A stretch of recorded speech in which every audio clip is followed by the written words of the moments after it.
let me just, oh, this is on. Okay, great. Good evening, everyone. All right. Many thanks for coming to the fourth of 5 lectures within the Fall 2012 Design and Craft Lecture Series. For those of you that I don't know, I'm Josh Fott, and I teach in the Textiles program here at CCA, and I'm also this year's curator of the Design and Craft Lecture Series, a series dedicated to expanding the rhetoric around contemporary craft, art, and design. In addition to tonight's exciting lecture by Luther Price, the series will conclude with a lecture by Anthea Black, an artist, curator, and this year's visiting craft theorist on November 14th in Null Hall in Oakland at 7 p.m. So it's with great pleasure and honor that I welcome tonight's lecturer, Luther Price, who on a personal level has always been a sort of inspiration to me. Luther Price is a Boston-based artist and filmmaker whose work I first encountered immediately following my college years when I interned for a now-defunct gallery space in New York City called Thread Waxing Space. Price had just finished a show called Imitation of Life, and I had been assigned the task of cataloging and archiving all of the images from the installation. I was mesmerized by the haunted ways in which Luther managed to inhabit the materiality of the film. Years later, I had the opportunity to see Price's work, Sodom, a meticulously handmade Super 8 film that splices together fragments of a bareback gay porn scene into aggressively intimate incantations, eerily summoning the specters of queer bodies from another pre-AIDS past. As San Francisco Cinematheque artistic director and archivist Steve Polter writes, Price's works are dazzling bruised jewels, overwhelming to viewers in their brutal physicality, their profane beauty, and their disjointed, almost limbic narrative fragmentations. Tonight, in a move that feels quite appropriate given that this lecture series is about craft, Luther Price has generously offered to show his works in their original analog formats. And while film doesn't necessarily fall squarely within our traditional definitions of craft-based materials, I think you'll quickly see how Price's physical and very visceral use of materiality suggests a kind of tacit knowledge through making, which no doubt captures a very contemporary ethos around craft today. Luther Price has shown his work both nationally and internationally at such prestigious venues as the San Francisco Cinematheque, the Institute of Contemporary Art in London, the Museum of Modern Art in New York, Thread Waxing Space, Participant Inc., and Light Industry, which are all in New York.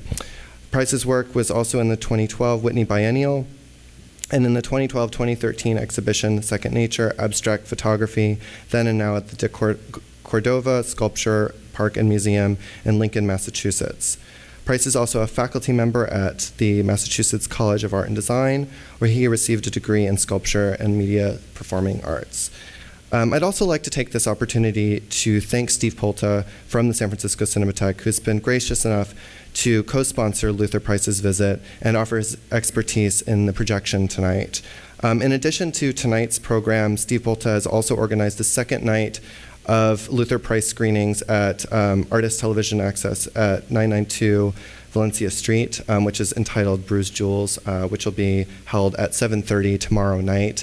And Steve produced a really fantastic collection of notes around Luther Price's work that's also available over by the corner there, so feel free to grab those as well. So without any further ado, please join me in welcoming Luther Price.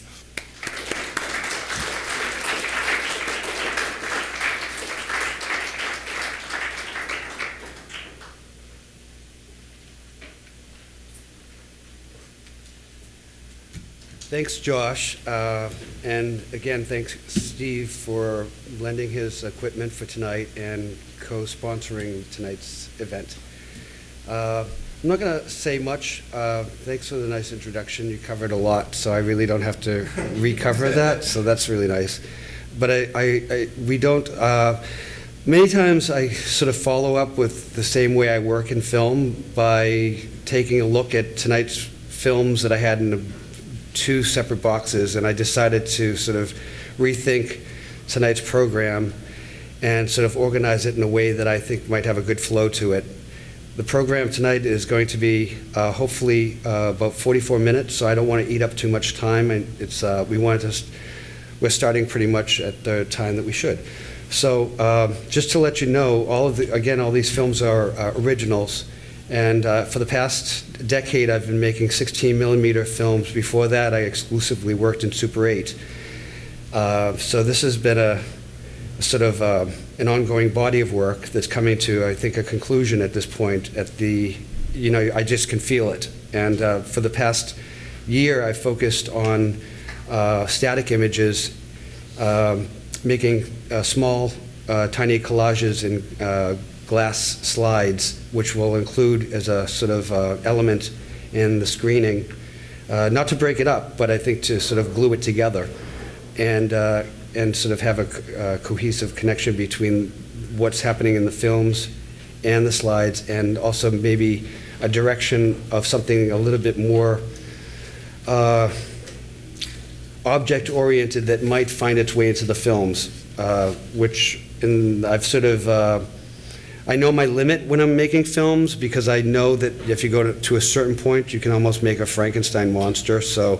But through various ways of craft, I think that I can still introduce some of these elements into my new work and still have them be projection-ready films, because as of yet, none of these films are print. They are original, so this is what you see is what you get.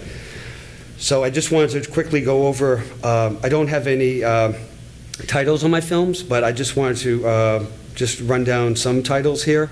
So the first film that will start is Inkblot number 1, followed by Sleep, and then At Twilight. These are all films that were made this past decade. Then we'll look at a carousel of 80 slides, which are going to be about 4 seconds each. Dusty Ricket, which is one film that is part of a series of films where I bury films in my garden and bury them in the fall and dig them up in the spring. So they oxidize and rot. And so this will be an example of one of those films, which is also an ongoing series, as well as the Inkblots, which are my painted films. Then we'll go back to Inkblots. I've tried to choose Inkblots that have different things going on in them. Followed by Dusty Ricket will be Selminio is Gay.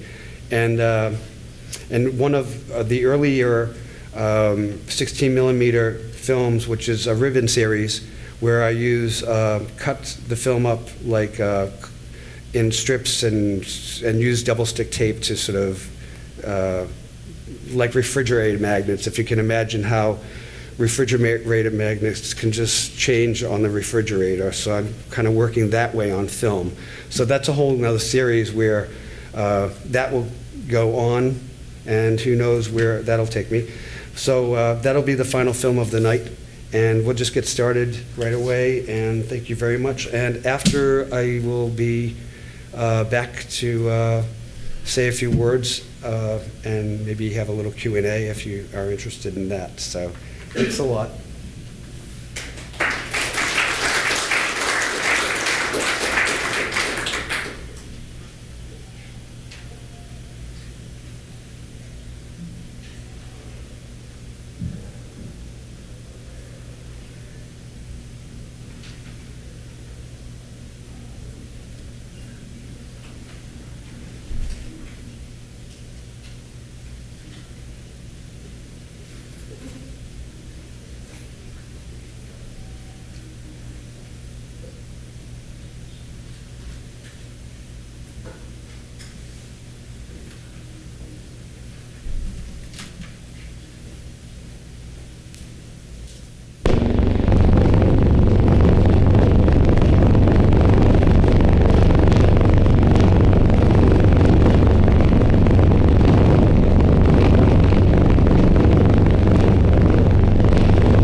Borghese. Labels are for jelly jars. I've been a singer all my life, with my kind of voice, mostly saloons. Anyway, I can tell you firsthand, don't put labels on people. I've seen the nice guys with the shiny faces and white collars, pinch bottoms. And it looked me pinch bottoms too. So do tell me about labels. I've seen them when they put on Harry. Honest with you, Mr. Borghese. I wouldn't care if he kicked the ladies in the teeth. He's good to me. Understand? You don't understand.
Come because they understanding the relationship is the bottom line. And once the woman is gone, they realize that they have a problem. And they realize they want to do something about it. And they come to us. We're waiting for a time when it won't be necessary for women to take responsibility for men to seek out for their own. But we don't see that happening in the immediate future. If the women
Well, thank you. Wow. Sometimes you look at your own work, and I just said, that last film looked like the strange cousin of that film to me. It was doing its own thing tonight. But, you know, they're all original, so they do kind of have their own life to them. And I think I was talking about that today, about my belief that objects do have a sort of energy and life. So they do have the capability of changing. I remember every year I would watch The Grinch Who Stole Christmas, and every year it would change. It would be different. So, you know, that's why I have no problem with watching the same film that I love over and over and over again, because I'm going to see different things. So I hope the program that I chose with Josh tonight left something with you. And it's a little bit more abstract than I usually go, but I wanted to sort of take that route tonight. You know, tomorrow I'm showing at the ATA, and it's going to be a whole different type of program. So it's much more visceral in a different way, with talking about how images and are collaged together and make up stories in another way. But the ink blots and the garden films took up a large part of the last part of the decade. I don't know, I just decided I wanted to investigate color. I had been doing a little bit here and there, but, and then I woke up one day and I thought, I need to move on and do something else. Because I think I started the ink blots, I picked them up in 2007, and it's 2012. I think it's time to move on. So that's why I did take a break and make the slides and see where I go. I have no idea, but I like that feeling of not knowing. It's better than knowing, and feeling safe. I like to feel petrified every once in a while. So I'd like to, if anyone would like to ask a question about anything. Hi. Yes. Yes. Hi. I was curious about the relationship that you see between this work and your earlier work from the 80s that was the hole punches, the Super 8 hole punches with the men, and the much, in terms of content and how you feel that sort of relationship to that earlier work in the 80s that I also know. In fact, I used to rent for my classes. And this work, which has a very different feel. Well, different too.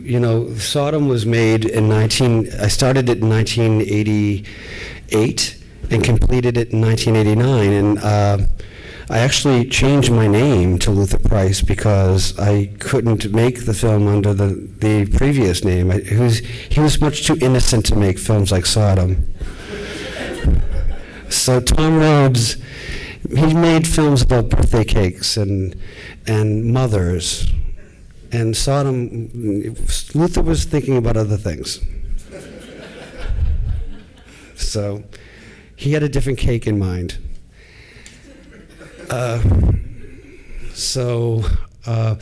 this has been, I've people who have known me, in faculty that I've studied with as an undergrad at Mass College of Art, they kind of would always ask me the same thing. Do you think you'll ever make anything that's beautiful? Because I studied jewelry making for 5 years. And then I moved into large-scale metal making and plastics. But I made the ugliest jewelry you could possibly imagine. It was rusty. And it left things on your fingers and around your neck. And and no precious metals for me. I don't know. I guess my goal is to try to find beauty. Maybe that's my next step, and I think I'm kind of moving towards that with just embracing color, maybe. So, but that was a whole different world, and I'm glad that I can just move forward. So yeah, whole different world. I like this world better. Does anybody have a hi? Were those optical soundtracks, and was that the result of the same process, or like a? I recycle everything, and I actually at Cinematheque back in I think 1992 or 1993, they usually give awards out, and I got the no budget award. So I spend nothing on my work because I recycle everything. And I guess I spend money on tape. I love tape. It's my favorite thing in the whole world. Can't leave home without it. So actually it was my favorite toy growing up because my parents would ask me, what do you want for Christmas or your birthday? And I'd say tape. So they'd say, what kind of tape? And I'd say, well, masking tape, duct tape, packing tape, scotch tape, double stick tape. I just want tape. So of course my father would go to the surplus store with damaged goods. And you get that roll of tape where you start to pull it off, and then it just snags, and you're just spending your lifetime with your fingernails trying to pry that tape. So when I became an adult, I bought high-quality tape. I don't scrimp. I do not scrimp on tape. So, what was that question? The sound during the soundtrack, was that? I find films that have an optical track. That was this movie with Salminio, who died in the 60s, and it was about this ocean liner that was going to sink. So I took chapters and I made chapters from it. It does have an optical track, and what I would do is either scratch the optical track in some cases, because just like film, it has its own layers, so you can remove the entire thing or just parts of it, or with pins or a razor, just sort of start to make sounds. So I discovered that with different instruments and different ways of working with your hand, even the movement as you're removing the optical track, you can make ripples or scratches or scrapes and different types of sounds, which I'm interested in. So I'm not sure if tonight's examples were the best choices to show all of this stuff. Now I'll admit that I'm second questioning because I did bring a batch and I could have probably shown things in a different way, but there were a lot of similarities where I wanted to go more of a variety. So, but this is something that I've been interested in, and I love what happens to the optical track through debris going through it, or paint or tape, and all these sort of interruptions. And also, in the last film, which was kind of weird, I don't know, it had a mind of its own. It's not that it was completely wrong. I've been invited to faculty in my own school. They'll say, Luther, can you come and show films in my class? And I had this one faculty, and I'm projecting films, and she ran up to the projection booth and she said, stop it, stop. And I said, why? And she said, everything's wrong. It's all wrong. She said, start all over. And I said, no, this is the way they're supposed to be. And she said, no, this is wrong. And I said, no. And she said, anyway, stop the films. Let's do something else. Show us how to make films. So I said, okay, that's weird. And no one ever asked me to do that before, stop the films. But it's nice that, I'm working with people who, Steve, thank you so much for projecting my films so wonderfully. And we have a trust level. I'm showing originals, so when I'm invited, I know that I can trust these people to take care of my films and not destroy them, and they can trust me not to embarrass them by my films breaking in the projector and causing them to say, why did you ever invite that person? His films are like falling apart in the projector. So hopefully the craftsmanship is important. They have to be made well enough to survive multiple projections in their original state. So and again, I forgot your question, but I take after my mother like that. She would actually talk to me for hours, and it was my job to keep track of the conversation. Because I knew if I didn't, I'd be what do you mean? You don't know what I was talking about? Because I'd have to keep track, and I'd say, okay, it was about, the clown party, or whatever it was. Whenever I can't think of something, I say the clown party. The clown party that happened, the clown party. So anybody have a question? Another one, or?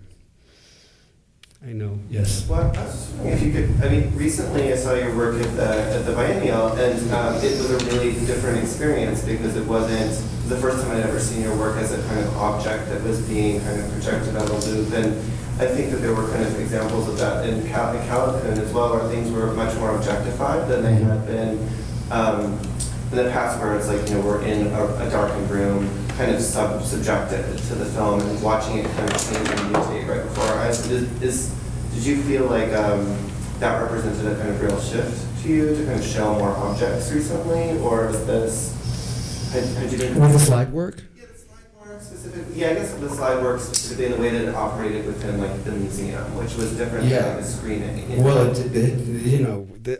I feel very grateful and lucky that I'm being noticed for something that I started off with. I mean, I started off in sculpture and installation and performance, and moved into film because it became a medium in which I needed to talk about my domestic past, and I couldn't really, other than there's certain. I went to thrift stores and I would collect objects, like coffee cups that I remembered my mother drinking out of, the same ones, or chintz or curtains or stuffed animals, or I would just go and collect all this stuff, and then I found myself filming or photographing them with slide film, and I would do that with all my installations. Everything would be recorded with through photography, and all of the performances, all of the installations. So it just made sense that it would move into film from there, where I started to set up vignettes. And once I turned on the camera, everything started to also move. My early work in, say, Warm Broth, if you didn't see, the shots were so static that they looked like they were shot out of a magazine, like Better Homes and Gardens from the 50s. But then you'd realize, this is moving. This is just a static shot. So things have changed, and and I'm very excited. I did an installation in Boston where I was lucky enough to work with a 4,000 square foot space. I just struck the show 3 days ago, and I worked with 8 multiple projections, and was able to project them very large and work that way. I created a sort of space within the space that was kind of like my studio, and so you could actually see how the process was happening. So I don't know, I'm excited to do more installation and performance work, and whether or not it's, I think film will be part of it. I just think that I'm moving towards I'm seeing greasy wig hair these days, and that has nothing to do with film, does it? I'm seeing greasy wig hair and clown sprinkles. I don't know, but I'm just going to go with it. I have no idea, but it doesn't really have much to do with film. So I don't know. I'm just excited just to move. I don't want to be static. I don't want. I hate to say this, but I don't want to be like William Wegman. And he went to MassArt, and I remember his old videos, and I love them. They were hysterical, but he turned into a Hallmark card, and that's awful. That's the worst thing you could do to yourself. So I'm prepared. I want to explore. I want to find out what's next. And I'm seeing wig hair and ice cream clown sprinkles, and you can't go wrong with those two things. And I always say that I didn't receive my master's degree, and I didn't get a BFA in film. So, oh my God, that's awful. Yeah. But I know what I would do if I got accepted to grad school. I would do my thesis first, the very first day. Get it out of the way. Just get it out of the way, because I don't like this, 2-year stuff where the first year you're having fun, and then you wake up the first day of school, the second year, and you can't think of anything else except that thesis. You're like, well, I want to do this, but if I do that, then I'm navigating away from my thesis. You know? So I know what I'm going to do, so be prepared. If anybody ever accepts me to graduate school, you have a lot to clean up. Just put it that way. Because I'm not even going to tell you what the piece is. But you're going to have to clean up a lot. It has something to do with wig hair, blue gowns, and 2 big, you know, those white plastic buckets filled with feces just running to the school screaming at the top of my lungs. Just splashing every single wall in every single hall. And that's it. Thank you very much. It was nice coming to your school. Where's my degree? Okay, well, thank you so much.